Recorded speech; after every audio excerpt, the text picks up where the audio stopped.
እግዚአብሔር ፊት የምናስቆጥረው ነገር የለም። ሲወደን ደካሞች ነን፣ ሲወደን ጠላቶች ነን፣ ሲወደን ኃጢአተኞች ነን። እንደ መዝሙር አለ ሙት ነበር የማር ለምን ስትበቅ እግዚአብሔር ፍቅር ሙታን ጋር የተገለጠው ሕዝቅኤል እንደዚህ ይለናል። ደግሞ የተለወሰች ናት፣ ትብቷ ያልተቆረጠ ሰውም አይቶ ያራራላት ናት። አገልገላችን እዚህ መሆናችን የእግዚአብሔር ሕዝብ ተብለን መጠራታችን ስለተገባን አይደለም፣ ስለወደደን ነው። እናገርበት ክፍል ሮሜ ምዕራፍ 5 ከቁጥር 6 ጀምሮ ያለውን አነበዋለሁ። ገና ደካሞች ሳለን ክርስቶስ ዘመኑ ሲደርስ ስለ ኃጢአተኞች ሞቷልና፣ ስለ ጻድቅ የሚሞት በጭንቅ ይገኛልና፣ ስለ ቸር ሰው ግን ሊሞት እንኳ የሚደፍር ምናልባት ይገኝ ይሆናል። ነገር ግን ገና ኃጢአተኞች ሳለን ክርስቶስ ስለኛ ሞቷልና እግዚአብሔር ለኛ ያለውን የራሱን ፍቅር ያስረዳል ይላል። እንጸልይ። የእውነት መንፈስን ስላላክልን እናመሰግናለን። ቅዱሱ መንፈስ በእኛ መካከል ስለነበረ የእውነት በመዝሙር በተለያየ መንገድ በግጥም እግዚአብሔር ስለተናገርከን ፍቅርን እግዚአብሔር እንደገና እንድናስብ ስለረዳን እናመሰግናለን። የእውነት እንዲሁ በሆነ ፍቅር ስለወደድከን እናመሰግናለን። ጌታ ሆይ በጌታ በኢየሱስ ስም ቃል እንድናስተውል በቃል በኩል እግዚአብሔር የተገለጠውን እውነት እንድንረዳ እንድትረዳ እንጸልያለን። በጌታ በኢየሱስ ስም አሜን። እንግዲህ ሰፊ ርዕስ በጥቂት ደቂቃ ለማውራት ሞክራለሁ። እውነት ለመናገር ብዙ በተደጋጋሚ ብናወራው የማያልቅ አይነት ርዕስ ነው እና ከሰዓት አንጻር የተወሰነ ነገር ልበላችሁ ከእግዚአብሔር ቃል አንጻር አሁን ያነበብነውን።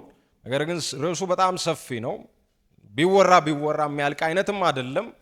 ጳውሎስም በጣም ጥልቀቱ፣ ርዝመቱ፣ ስፋቱ ብሎ ብዙ ነግሮናል እና ሰፊ ነው የእግዚአብሔር ፍቅር። ግን ከዚህ ቁጥሮች ጥቂት ነገር ልበላችሁ እና በተለይ በጣም ፍቅር የሚለው ነገር ብዙ የሚወራ ነገር ነው። ማለትም የሀገር ፍቅር እንላለን፣ የሰው ፍቅር እንላለን፣ ብዙ ነገር እናነሳለን እና እንደዚህ አይነት ፍቅሮች ግን እውነት ለመናገር ከሆነ ከጀርባችሁ የሆነ ምክንያት አላቸው፣ የሆነ ነገር አላቸው። ምን አይነት ምክንያት?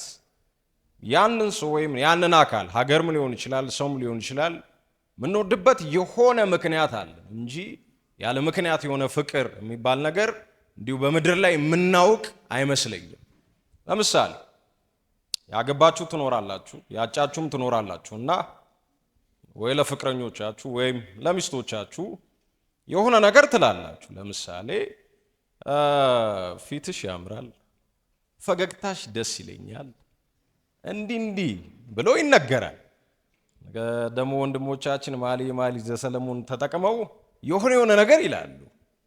ለምሳሌ ሚስት የሆነ ነገር ብትጠይቅ ምን ደስ ይላል ብትል ፈገግታሽ ይላል ወይ ነው አይንሽ ይላል። የሆነ ምክንያት ነገር አለው። እሱ ብቻ አይደለም። እስቲ ከቁመና አልፈ ደግሞ የሆነ ነገር በለኝ ብትለው ትህትናሽ፣ የሆነ የሚስበው የሆነ ካራክተር አለ፣ የሆነ ባህሪ አለ። እዚህ ትህትናሽ፣ ሰው አክባሪነትሽ ብዙ ሊል ይችላል። እዚህ ያለ ምክንያት አይደለም የመጣው። ለምሳሌ እንዲሁ ወድጄሻለሁ ብሎ የመጣ ሰው ካለ እኔ እንጃ አላቅም። እንዲሁ ነው የወደድኩሽ እንዲሁ እኔ እንጃ። የሆነ የማረከው ነገር አለ። ለማጨት ሲመጣ ወይ ሊያገባ ሲመጣ የሆነ የማረከው ከዛ ሰው ያየው ነገር አለ እና የሀገርን ፍቅር በተለይ በዚህ ትውልድ እንታማለን። ይሄ ትውልድ የሀገር ፍቅር የለው። እውነቱን ለመናገር ቀደምት ትውልድ የሆነ ነገር አይቷል በዚህ ሀገር። በቃ ይሄ ሀገር እንደዚህ ነው ብዙ የምትሉት ነገር አለ እና ይሄ ትውልድ ደግሞ ያየው አይደለም፣ ስለዚህ መሄድ ይፈልጋለሁ ይላል እና የሚቆይበት አይነት ምክንያት ስለሌለ ውጪ ያምሯል። ጄኔሬሽኑን እየታደግኩ ስለሆነ ደስ እያላቸው እና የሆነ ምክንያት አላችሁ። ለምሳሌ ኢትዮጵያ ነው የምቆየው፣ እኔ አሜሪካ አልሄድም፣ እኔ መሄድ እፈልጋለሁ ግን አሜሪካ አልሄድም የሚሉ ሰዎች አሉ እና የሆነ ኢትዮጵያ ውስጥ ደስ ያላችሁ ነገር አለ። ጋራ ሸንተረሩ የሚል አይጠፋም። ጎረቤቴ፣ ዘመዴ፣ እትብቴ የተቀበረበት የሆነ ነገር አለ፣ የሆነ ታሪክ፣ የሆነ ሂስትሪ አለ እና ሰው የሆነ ነገር ለመውደድ ምክንያት ያስፈልገዋል። ያለ ምክንያት የሆነ አይነት ፍቅር በመጽሐፍ ውስጥ የምታገኙት ከአንድ ሶርስ ብቻ ነው፣ ከአንድ ምንጭ ብቻ፣ እሱም እግዚአብሔር ይባላል። እና ወደዚህ ክፍል ቀጥታ ልግባ። ጸሐፊው ምኑ ለማለት አልችልም፣ ይቅርታ ከሰዓት አንፃር ጸሐፊው ምናምን ማለት ወደፊት ተነትንላቸዋል አለው የቤት ሰው ነው።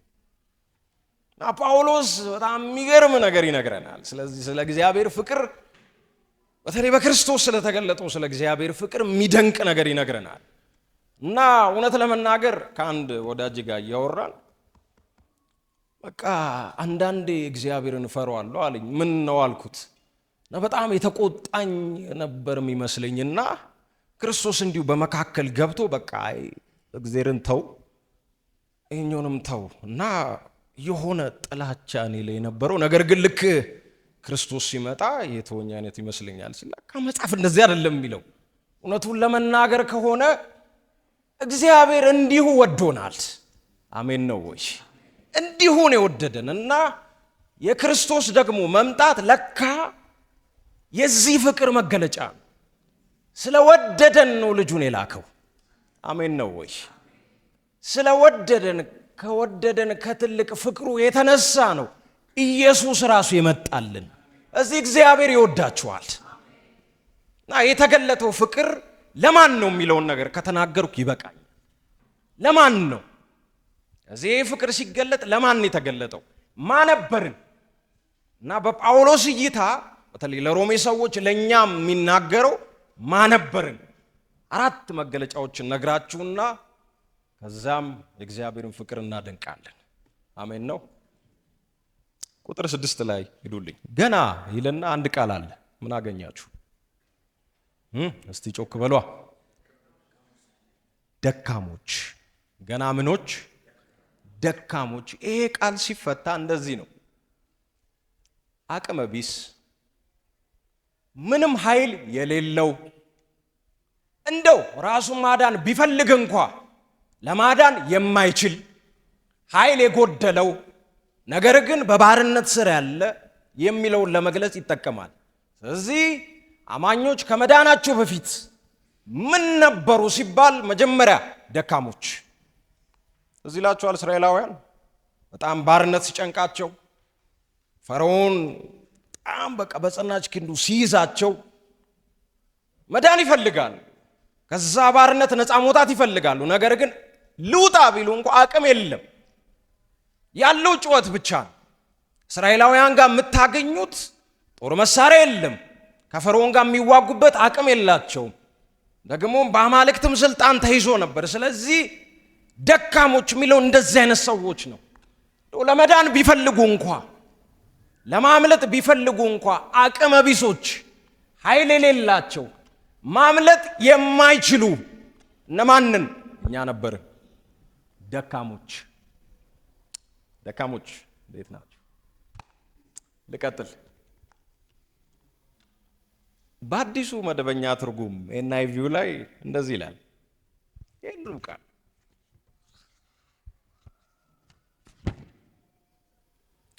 አንጋድሊ የሚል ቃል ይጠቀማል። አምላክ የለሽ ወይም ደግሞ እግዚአብሔር የለሽ አንጋድሊ የሆኑ ሰዎች ምን ማለት ነው? ይሄ ጥቂት ላብራራው። ምን አይነት ሰዎች ናቸው እነዚህ አምላክ የሌላቸው ወይም ደግሞ አምላክ የለሽ የሆኑት? ምን አይነት ሰው ናቸው? እነዚህ ኪዳንም ያልነበራቸው፣ በተለይ አሕዛብን በጣም ቀጥታ የሚያገኝ ቃል ነው። ከእግዚአብሔር ርቀው የሚኖሩ፣ ከእግዚአብሔር ውጪ የሚኖሩ የኪዳን ሕዝብ ያልሆኑ ሰዎች። ደግሞም በነገራችን ላይ ይሄ ቀጥታ አሕዛብን ቢመለከትም እስራኤላውያንን ግን የሚነካበት ነጥብ አለው። አንድ ፈላስፋ እንዲህ አለ ተብሎ ብዙ ጊዜ ይወራል። ግን ፈላስፋው ያለውን ነገር ትንሽ ላስተካክለው። ኒቼ የሚባል ሰው ታውቃላችሁ? ፍሬድሪክ ኒቼ የሚባል የሆነ ፈላስፋ አለ እና እግዚአብሔር ሞቷል ብሎ ተናገረ የሚባል ሰውዬ ካወቃችሁት። እግዚአብሔር ሞቷል ብሎ ተናገረ እና እግዚአብሔርን ገደለው ብለው ብዙ ሰው ያወራል። እውነት ለመናገር ኒቼ እንደዛ አላለም። እግዚአብሔር ሞቷል አላለም። ሰውየው ያለው እንደዚህ ነው። ክርስቲያኖች እግዚአብሔርን ገለውታል ነው ያለው። ምን ማለት መሰላችሁ? በኑሯቸው እግዚአብሔርን አይፈልጉትም። እዚህ ኖረም አልኖረም በአማኞች ሕይወት ላይ እግዚአብሔር ቦታ አጥቷል ማለት ነው።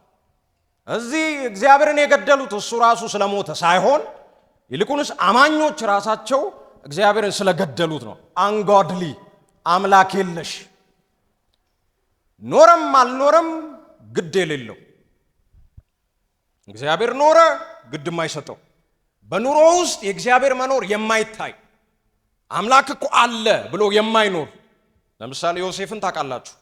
እግዚአብሔር አለ ብሎ ይኖራል። የእንደዚህ አይነት ሰው ተቃራኒ ማለት ነው። አምላክ የለም በንግግሩ ብቻ አይደለም በሕይወቱ የካደ ቢኖርም የሱ ሰው ሕይወት ላይ ምንም አይነት ተጽዕኖ የሌለው አምላክ የለሽ እንደዚህ።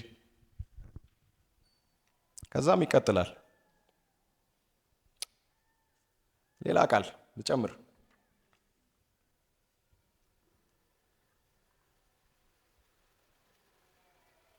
ቁጥር 8 ጋር ሂዱልኝ። ነገር ግን ገና ምን ሳለን ይላል?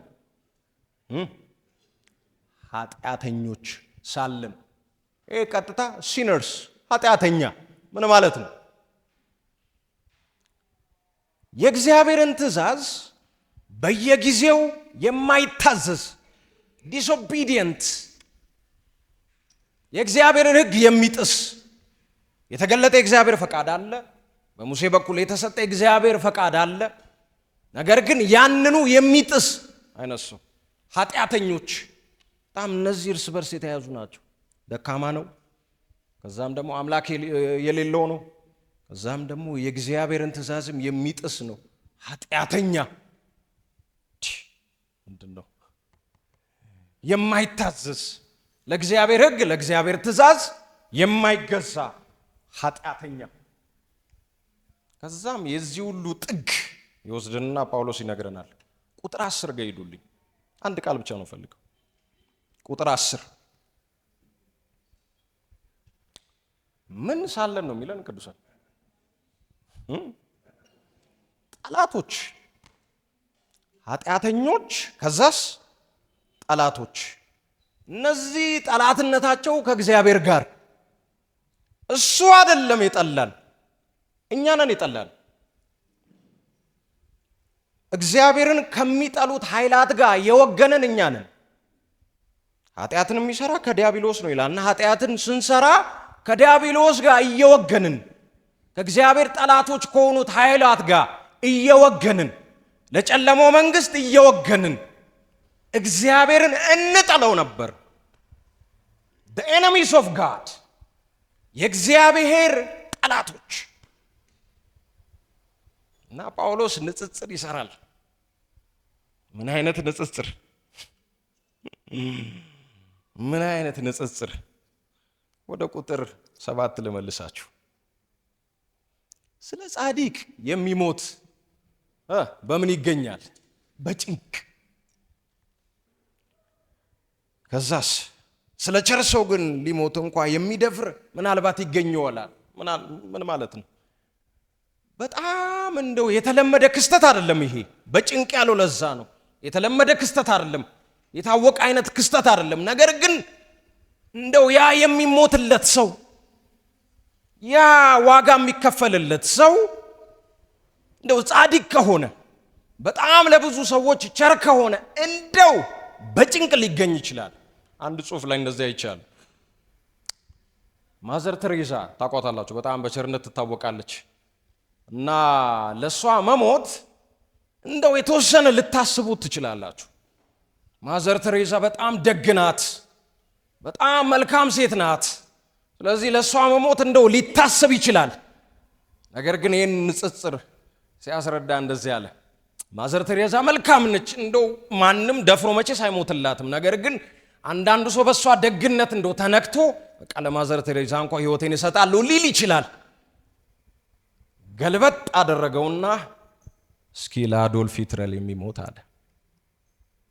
ለሂትለር የሚሞት፣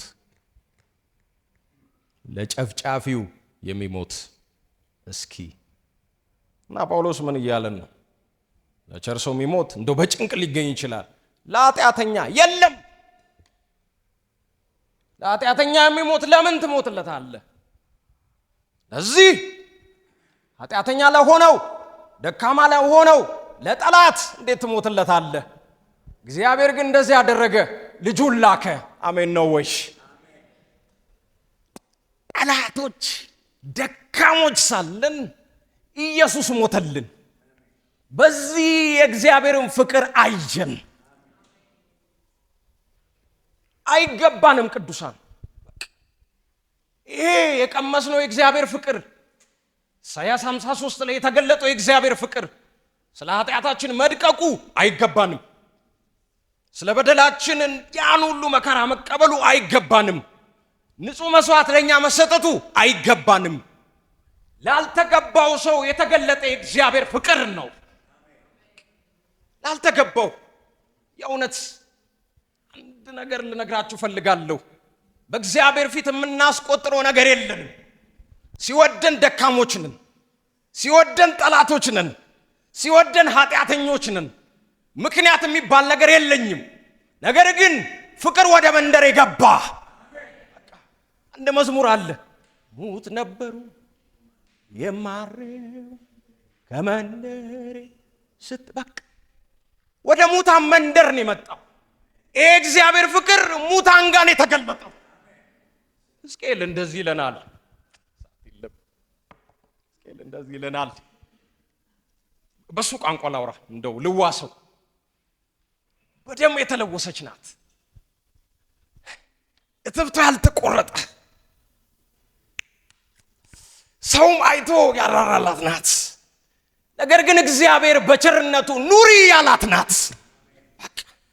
እግዚአብሔር በቸርነቱ እትብት ያልተቆረጠ ነው፣ የቆሸሸ ነው፣ ደስ አይልም፣ ለማቀፍ ደስ አይልም። ነገር ግን ሰማይ ወደሱ ሲያልፍ ራራና በሕይወት ኑሪ አላት። ይሄ ነው እግዚአብሔር ፍቅር። ሆሴን ምልዋሰው ደስ የሚለኝ ሰው ቅድም ሰረቆኝ። በግልሙትና የታወቀች ናት። ከተማዋ ያቃታል፣ ሁሉ ከተማው ያቃታል። በግልሙትና የታወቀች ናት። ለትዳር የምትፈልግ አይነትም አይደለችም እና ማመንዝራ እንደሆነችም ትታወቃለች። ነገር ግን ሰማይ መጣና እንደዚህ አላት፣ በዘላለም ፍቅር አጭቼሻለሁ። እዚህ ጳውሎስ እንዲሁ ሲደመድምልኝ እንደዚህ አለ። አዎ ደካማ ናት። የትኛዋች ቤተ ክርስቲያን የተወደደችዋ ደም የፈሰሰላት ደካማ ናት፣ ኃጢአተኛ ናት፣ እግዚአብሔርንም ማትፈልግ ናት፣ ከንቱ ናት፣ እግዚአብሔር ርቃ የኖረች ናት። ነገር ግን እግዚአብሔር እንደዚህ ይላል፣ ልጄን የሰጠዋት ናት።